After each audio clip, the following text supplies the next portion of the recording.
నమస్తే అండి, మీ పేరు? మొహమ్మద్ రహీం ఖాన్. ఎన్ని సంవత్సరాల నుంచి ఉంటున్నారు ఇక్కడ? మేము 40-45 సంవత్సరాలు అయిపోయింది ఇక్కడ బస్తీ లేకుండా ఎప్పటి నుంచి ఉన్నాము. సో అంటే ఇంతకు ముందు గవర్నమెంట్ ఎట్లుండే, ఇప్పుడున్న గవర్నమెంట్ ఏ విధంగా ఉంది? కేసీఆర్ ప్రభుత్వం ఏ విధంగా ఉండే, ఇప్పుడు రేవంత్ రెడ్డి ప్రభుత్వం ఏ విధంగా ఉంది? కాంగ్రెస్ ప్రభుత్వం అంతా ఏం లేదు, ఇప్పుడైతే బీఆర్ఎస్ ప్రభుత్వం చాలా బాగుండే, చాలా 101% బాగుండే. కానీ ఇప్పుడు కాంగ్రెస్ ప్రభుత్వం వచ్చినాక అయితే అంత ఏం పనులు అయితే లేవు, ఓన్లీ అల్లర్లు తప్ప పని లేదు. ఇక్కడ అభివృద్ధి ఏ విధంగా ఉంది? ఏమైనా సమస్యలు ఉన్నాయా ఇక్కడ? అభివృద్ధి అంటే మినిస్టర్లు వస్తుర్రు, 10 సార్లు వస్తారు మినిస్టర్లు, 10 సార్లు మినిస్టర్లు వచ్చి అన్ని రోడ్ ఇనాగ్రేషన్లు ఆ ఇనాగ్రేషన్ పెడుతున్నారు, కానీ ఒక్క పని కూడా జరుగుతలేదు. ఇక్కడ తొవ్వి వదిలిపెట్టారు, ఇనాగ్రేషన్ చేశారు, కోట్లు బడ్జెట్ శాంక్షన్ చేసినామంటారు, కానీ వర్క్ లేదు. ఇది ప్రభుత్వం పని, ఇప్పుడు నడుస్తున్న ప్రభుత్వం. అది కూడా ఎందుకంటే జూబ్లీహిల్స్ లో ఇప్పుడు ఎలక్షన్ వస్తుంది కాబట్టి అవి ఇనాగ్రేషన్ చేస్తారు. 10 సార్లు మినిస్టర్లు, 5 మినిస్టర్లు, 6 మినిస్టర్లు వస్తారు, వచ్చి ఇనాగ్రేషన్ చేసిపోతారు, కానీ పని జరుగుతలేదు. ఇంతకు ముందు మీ ఎమ్మెల్యే గోపీనాథ్ గారు ఉన్నప్పుడు ఏ విధంగా ఉండే ఇక్కడ? గోపీనాథ్ సార్ గురించి ఒక్క మాట కూడా చెప్పలేము, ఎందుకంటే ఆయన పనితీరు చాలా బాగుంది. ఎట్లా బాగుందంటే మాకు ఒక ప్రతి బస్తీకి ఎవరైనా వస్తే ఏం కావాలి మీకు, నిలబడితే ఆయన బండి ముఖం నిలబడితే ఏమైందని అడుగుతుండే, ఆయన అడిగి ఆ పని చేసిపోతుండే.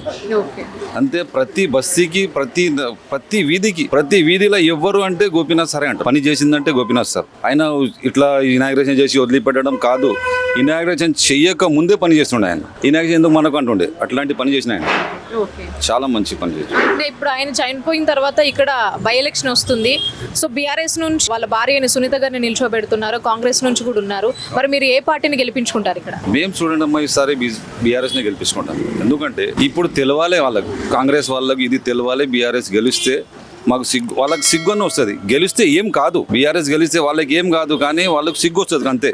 రేవంత్ రెడ్డి గారికి సిగ్గు వచ్చి పని చేయాలి వాళ్ళు, అంతే, ఇంకా ఏం పని లేదు. వేరే అది రావాలనే మేము పట్టుదలతో గెలిపించాలని అనుకుంటున్నాం. వాళ్ళకి ఓటేస్తాం, బీఆర్ఎస్కి ఓటేస్తాం. అంటే ఇప్పుడు కాంగ్రెస్ వాళ్ళు అంటున్నారు మేము ఇచ్చినటువంటి హామీలు ఏవైతే ఉన్నామో నెరవేర్చుకుంటూ వస్తున్నామో అని అంటున్నారు కదా. బస్తీలో రండి, ఇప్పుడు ఎలక్షన్ వచ్చింది కదా, బస్తీలో వస్తారు కదా, వాళ్ళు కూడా వాళ్ళే ప్రజలే వాళ్ళకి బుద్ధి చెప్తారు. మనం చెప్పేది అవసరం లేదు, ప్రజలే చెప్తారు వాళ్ళకు. మేమేమున్నాం, మాకు వచ్చి అడుగుతారు మీకు ఏమేమైనా పింఛన్ అన్నారు, పింఛన్ రాలేదు. 500 గ్యాస్ అని చెప్పారు, ఎవరికో ఒకసారి ఇచ్చారు, ఎవరికో 100-200 ఇద్దరికి ఇచ్చారు, అంతే అయిపోయింది.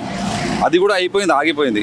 కరెంట్ బిల్ అన్నారు, కొంతమందికి అయింది, కొంతమందికి కాలేదు. సగం ప్రతి 101% పని మొత్తం కాలేదు, ఏది కాలేదు. జరిగిందంటే జరిగింది, ఏదంటే చేసినామంటే చేసినాం. ప్రజాపాలన అన్ని పెట్టినాం, అట్లా పెడితే ఒక్కటి కూడా మాకు కాలేదు. ఇది మేము సన్నబియ్యం ఇస్తున్నాం అంటే గత ప్రభుత్వం ఇవ్వలేదు, మేము ఇస్తున్నాము అంటే ఒక్కొక్కటి కూడా నెరవేర్చుకుంటూ వస్తున్నాము అనేసి ఇప్పుడు కాంగ్రెస్ సర్కార్ అంటుంది. నిజమే అమ్మా, వాళ్ళు అంటున్నా నిజమే. సన్న బియ్యం ఇస్తున్నామంటే ఆ బియ్యం తిని బతుకుతారు అంతేనా? ఆ బియ్యం తిని భక్తి అయిపోతుందా? వేరే ఏం లేదా ఇంట్లో? ఇప్పుడు కిరాయికి ఉన్న వాళ్ళు చాలా మంది ఉన్నారు, ఆ కిరాయి వాళ్ళకే బియ్యం వస్తారు. గరీబుల కోసమే బియ్యం అవి, ఆ గరీబుల బియ్యమే మనకు తింటున్నాం. ఇస్తూ నిజమే, కానీ దానికి అంత ఏం లేదు, ఇచ్చినా కానీ లాభం లేదు. మీకు ఇక్కడ ప్రధాన సమస్యలు ఏమున్నాయి? ఇప్పుడు చాలా సమస్యలు ఉన్నాయి మా దగ్గర. రోడ్ ఉంది, పైప్ లైన్ ఉంది. ఇప్పుడు పైప్ లైన్ ఉండే వేయించినాం, కానీ ఇప్పుడు చిన్న పడిపోయింది. అప్పుడు మాకు చిన్న ఇండ్లు ఉండే, రేకుల ఇండ్లు ఉండే, ఇప్పుడు అపార్ట్మెంట్లు అయినా, బిల్డింగ్లు అవుతున్నాయి. అది లైన్లు ఏమో చిన్నగా అయిపోయింది, ఇండ్లు ఏమో ఎక్కువ అయిపోయింది. అందు గురించి మాకు ఇప్పుడు డ్రైనేజ్ లైన్ ప్రాబ్లం ఉంది, రోడ్డు ప్రాబ్లం ఉంది, కొంచెం కరెంట్ ప్రాబ్లం ఉంది. Current problem Maganti Gopinath sir ఏమో మా దగ్గర ట్రాన్స్ఫర్ ఏమి ఇచ్చారు. కరెంట్కి కొంచెం పర్వాలేదు, కానీ రోడ్డు డ్రైనేజ్ కంపల్సరీ కావాలి. అంటే మీ ఓటు ఎవరికి? బీఆర్ఎస్. ఓకేనండి, 100% బీఆర్ఎస్. ఓకే. మీ పేరు? అలీం ఖాన్. ఎన్ని సంవత్సరాల నుంచి ఉంటున్నారు? నేను 50. అంటే మీరు ఇక్కడ గత ప్రభుత్వం చూస్తున్నారు, ఇప్పుడు ప్రభుత్వం చూస్తున్నారు. సో గత ప్రభుత్వ పాలన ఏ విధంగా ఉండే, ఇప్పటి పాలన ఏ విధంగా? మంచిగానే ఉంది మొత్తం. కాంగ్రెస్ ఇచ్చినటువంటి హామీలు నెరవేరుస్తున్నారా? అది చెప్తున్నారు, వచ్చిన వాళ్ళు వస్తారు, పోతున్న వాళ్ళు పోతారు, ఎట్లా ఉన్నాయి కదా. సో ఇక్కడ మరి జూబ్లీహిల్స్ ఎమ్మెల్యే చనిపోయారు, మరి ఇక్కడ ఏ పార్టీని గెలిపించుకుంటారు, ఎవరు కోటేస్తారు? గోపీనాథ్ గారు భార్య బీఆర్ఎస్ నుంచి పోటీ చేస్తున్నారు, కాంగ్రెస్ నుంచి ఒక 3-4 ఉన్నారు, ఏ పార్టీని గెలిపించుకుంటారు? చెప్తే ఏమైనా మంచి పని చేసిన వాళ్ళే వస్తారు కదా. ఏమైనా మంచి పని చేస్తారు ఆడవాళ్ళు వస్తారు. ఆయన మంచి పని చేస్తే ఆయన వస్తారు, ఆయన పని చేస్తే ఆయన వస్తారు. మీరు గెలిపిస్తేనే కదా చేస్తారు.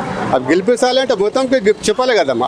సునీత ఉంది, వచ్చి మంచి పని చేస్తాం, ఆయన వచ్చి వస్తుంది. మళ్ళీ మంచి పని చేస్తాం వాళ్ళకి గెలుస్తారు కదా మొత్తం. మీ పేరండి? మొహమ్మద్ షుజాత్ అలీ మహమూద్. ఓకే. ఎన్ని సంవత్సరాల నుంచి ఉంటున్నారు ఇక్కడ? ఇక్కడ 30 సంవత్సరాల నుంచి ఉంటాను. 30 సంవత్సరాల నుంచి. అంటే గత కేసీఆర్ ప్రభుత్వం చూసిండ్రు పాలన, ఉండేది. ఇప్పుడు కాంగ్రెస్ ప్రభుత్వం బేకార్ ఉంది. ఇది ఏం చెప్తున్నారు, అది ఇస్తలేదు. వాళ్ళు ఇచ్చినటువంటి హామీలు నెరవేరుస్తున్నాం అంటున్నారు కదా. ఎక్కడ చెప్పు ఒకటి చెప్పు ఉచిత బస్సు అన్నారు ఒకటి చెప్పు ఇప్పుడు బస్సులు రేటు చూడు డబల్ అయిపోయినాయి ఏమి ఇస్తున్నారు వాళ్ళు లేడీస్ అంతా అక్కడ నిల్చుంటే బస్సు అక్కడ నిల్చుంటే లేదు బస్సు లాభమే లేదు అది ఓకే సో ఇక్కడ గోపీనాథ్ గారు చనిపోయారు కదా సో ఆయన చాలా మంచి ఉండే వాళ్ళ భార్య వస్తుంది ఓకే వాళ్ళ భార్య బీఆర్ఎస్ నుంచి వాళ్ళ భార్యను గెలిపించుకుంటారా కావాలి.